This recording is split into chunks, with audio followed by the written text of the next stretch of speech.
Hello, welcome to our channel genius math and physics. आज के video में हम देखेंगे कि ये डेफिनेट इंटीग्रेशन जो है, ये डेफिनेट इंटीग्रेशन का क्या एप्लीकेशन होता है। ये जो डेफिनेट इंटीग्रेशन का एक सीरीज़ वीडियो हम बनाएंगे। इसमें पहले वीडियो होगा definite integration as a limit sum. Second video में हम पढ़ेंगे कि डेफिनेट इंटीग्रेशन कैसे यूज़ करते हैं एरिया निकालने के लिए, ठीक है, और थोड़ा प्रॉपर्टीज़ के ऊपर कुछ सवाल। ऐसे ही हमारा लगभग 3-4 वीडियो ऐसे आ जाएगा। आप सब इसको पूरे से पूरा देखना तो आपको पूरा समझ में आ जाएगा। ये definite integral as a limit of sum हम हेडिंग बना रहे हैं। Definite integration as a limit sum, as a limit sum. क्या होता है ये definite integration as a limit sum? पहले हम एक कर्व लें। ये जो curve y equal to f of x, जबकि y equal to f of x है और ये एक कंटिन्यूअस कर्व भी है और एक क्लोज्ड इंटरवल a और b हम ले जाएंगे, ठीक है। तो ये जो है, ये पॉइंट हमारा a एफ ऑफ ए बन गया और ये जो पॉइंट ये b एफ ऑफ b हो गया। इसमें क्या कहा गया? Definite integration as a limit sum. अभी हम क्या करें, इसको एक छोटे छोटे छोटे छोटे इंटरवल में डिवाइड करेंगे। ऐसे ही मान लो कि n इक्वल इंटरवल में हम इसको स्प्लिट कर लेंगे। पहले कितना? n इक्वल इंटरवल में इसको स्प्लिट करेंगे। जबकि वो n इक्वल इंटरवल में स्प्लिट हो गया तो आपको पता चल गया कि इसमें थोड़ा सा विड्थ आ गया, ठीक है। ये जो विड्थ है, मान लो कि ये विड्थ इक्वल है सभी केस में। मान लो कि h विड्थ है। कितना विड्थ है ये? h width h। अगर विड्थ h है तो आप लोग देखो कि यहाँ पर तो a था और इधर जब आ गया ये हो गया a प्लस h। आ रहा है समझ में? ये हमारा a था और बाद में h मिल गया तो ये पार्ट कितना हो गया? ये a प्लस h, ठीक है। तो अभी हम ये जो है, ये जो पहला जो बना हुआ है एक छोटा सा टुकड़ा जो बना हुआ है, एक प्यारा सा टुकड़ा बना हुआ है, इसका एरिया कितना होगा? इसका एरिया क्या होगा? एरिया का मतलब होता है लेंथ इनटू ब्रेड्थ। तो ये देखो h और ये देखो f ऑफ a, तो पहला पार्ट का एरिया बन गया h f ऑफ a। ऐसे ही अगर हम कहेंगे तो ये तो h है, ये कितना हो गया? f of a plus h। ताकि ये जो सेकेंड पार्ट जो है, जो सेकेंड पार्ट हो गया ना, ये जो सेकेंड हिस्सा, इसका जो एरिया कितना हो गया? h into f of a plus h. आ रहा है समझ में? क्योंकि ये तो हो गया f of a plus h, इतना part f of a plus h, और ये तो h, तो h into f of a plus h.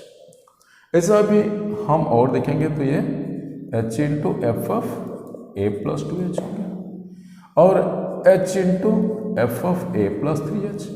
ऐसे अगर हम कहेंगे तो जो लास्ट स्ट्रिप है, जो nth स्ट्रिप जो है, आप देख लो, दिख रहे हैं, ये सब जो है छोटा छोटा रेक्टेंगल में कवर किया गया है, ठीक है, ठीक है। ये सब छोटे छोटे रेक्टेंगल में कवर किया गया है। ये जो रेक्टेंगल से है और ये लास्ट वाला जो रेक्टेंगल है, इसका एरिया कितना हो गया? h into f of a plus n minus 1 into h। आ रहा है समझ में? नहीं आया होगा, क्योंकि देखो ये तो पहले जो है ये है h इंटू एफ ऑफ ए। एक नंबर में जो था, जो रेक्टेंगल था, इसका area h into f of A. Second का जो एरिया था h into f of a plus h। Third का एरिया a प्लस 2h। ऐसे अगर हम देखेंगे कि nth नंबर जो है, n नंबर का जो रेक्टेंगल्स बना हुआ है, इसका एरिया कितना होगा? तो इसका area h into f of a plus n minus 1 into h होगा। आ गया समझ? ये पूरे के पूरे। इसका मतलब हमने क्या किया, इसका मतलब ये हुआ कि area under the curve bound between x axis at x is equal to A and x is equal to B हमको मिल जाएगा। ठीक है, अगर हम इसको ये जो पूरा जो एरिया है हम एरिया को कहेंगे एस एन। कितना कहें, एरिया एस एन हो गया।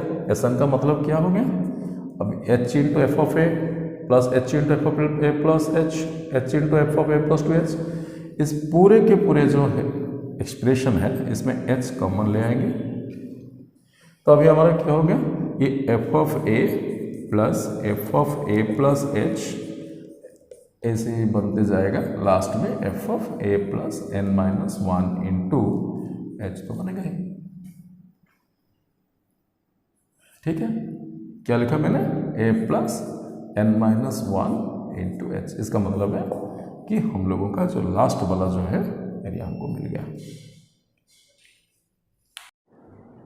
Then we got h into f of a plus h like this, we got dot dot dot okay f of a plus n minus 1 into h. तो ये जो area हो गया ना, ये एरिया क्या है, area under the curve y equal to f of x bound between x axis at x equal to a and x equal to b। ठीक है, तो अभी हम देखेंगे कि ये जो h आ गया ना, ये h का वैल्यू क्या हो सकता है। थोड़ी देर देखो कि इधर ये है a, ये a plus h, a plus 2h, a plus 3h, a plus 4h like this will be a plus nh। yes or no, this one equal nothing but b, therefore nh is equal to b minus a, then n equal to b minus a by h, or we can write h is equal to b minus a by n। आ रहा है पक्का को पक्का। ठीक है, तो अभी हम ये देखेंगे कि a इज इक्वल टू जो है वो h के जगह हम लिख सकते हैं b minus a upon n into f of a plus f of a plus h plus dot dot dot f of a plus n minus 1 into h। ठीक है, हमारा क्या था, ये definite integration as a limit sum. अगर हम देखेंगे कि ये जो n जो विड्थ में डिवाइड किए हैं, n इंटरवल में डिवाइड किए हैं, ये n जब कि बड़ा हो गया, बड़ा सा जब इंटरवल हो गया तो हम लोगों के लिए थोड़ा थोड़ा गैप आ गया। देखिए ये थोड़ा गैप आ गया, इधर थोड़ा गैप आ गया, ये भी थोड़ा गैप हो गया, ये भी थोड़ा गैप हो गया, ये भी थोड़ा गैप हो गया, ये भी थोड़ा गैप हो गया, कुछ एरिया ऐसे ही छूट जाता है।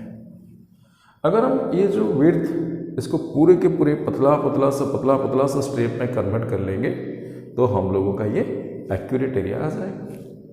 अरे समझ में, क्योंकि अगर हम ऐसे ही हो ना तो ये ऐसे अगर इसको बड़ा सा हम स्प्लिट में डिवाइड किए हैं, अभी हम क्या करेंगे, इसको पूरे के पूरे पतला सा स्ट्राइप में कन्वर्ट कर लेंगे।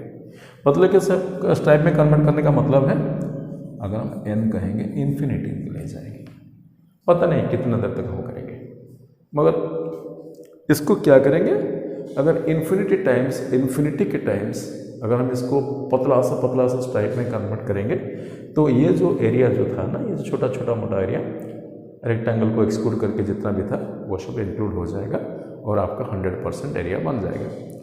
तो ये एरिया का निकालने के लिए हमको क्या करना है, अभी Sn जो हमको निकालना है इसको करेंगे limit n tends to infinity. ये जो अगर Sn लगा दें तो ये बन जाएगा हमारा एरिया। आ गया समझ में, area is equal to limit n tends to infinity Sn। इसका मतलब होता है limit n tends to infinity b minus a by n into f of a plus h plus like this. अगर हमको n के जगह इन्फिनिटी लिखेंगे तो ये बन जाएगा h हो जाएगा ना ये b minus a by n का वैल्यू हो गया h। तो अगर h के हिसाब से लिखेंगे तो ये हो गया h into f of a plus f of a plus h plus dot f a plus n minus 1 into h. आ रहा है समझ में पूरे के पूरे? एक बार फिर देख लो, क्योंकि n इज इक्वल टू हमने लिखे हैं b माइनस ए अपन एच और h के जगह लिखे हैं b माइनस ए अपन n। अगर n इन्फिनिटी बन जाएगा तो h कितना हो जाएगा? 0 हो जाएगा। आ रहा है समझ में? क्योंकि n अगर इन्फिनिटी हो गया तो इसका मतलब होता है कि h टेंड्स टू 0। हम अभी क्या किया, ये b minus a by n के जगह हमने h लिख लिया, n टेंड्स टू इन्फिनिटी तो h टेंड्स टू 0 है। तो ये a जो है एरिया हो गया कितना, limit h tends to 0 h into f of a plus h like this, और you can write limit tends to infinity b minus a by n into this much. Yes, ऐसे देखो ये सब एरिया अगर ज़्यादा से ज़्यादा छोटे टाइप में कन्वर्ट कर लेंगे तो ये जो एक्सक्लूड होने वाला एरिया था वो सब इंक्लूड हो जाएगा, तो हमको एक एक्यूरेट एरिया आ जाएगा, पता चल जाएगा। ठीक है, pause the video, note it down.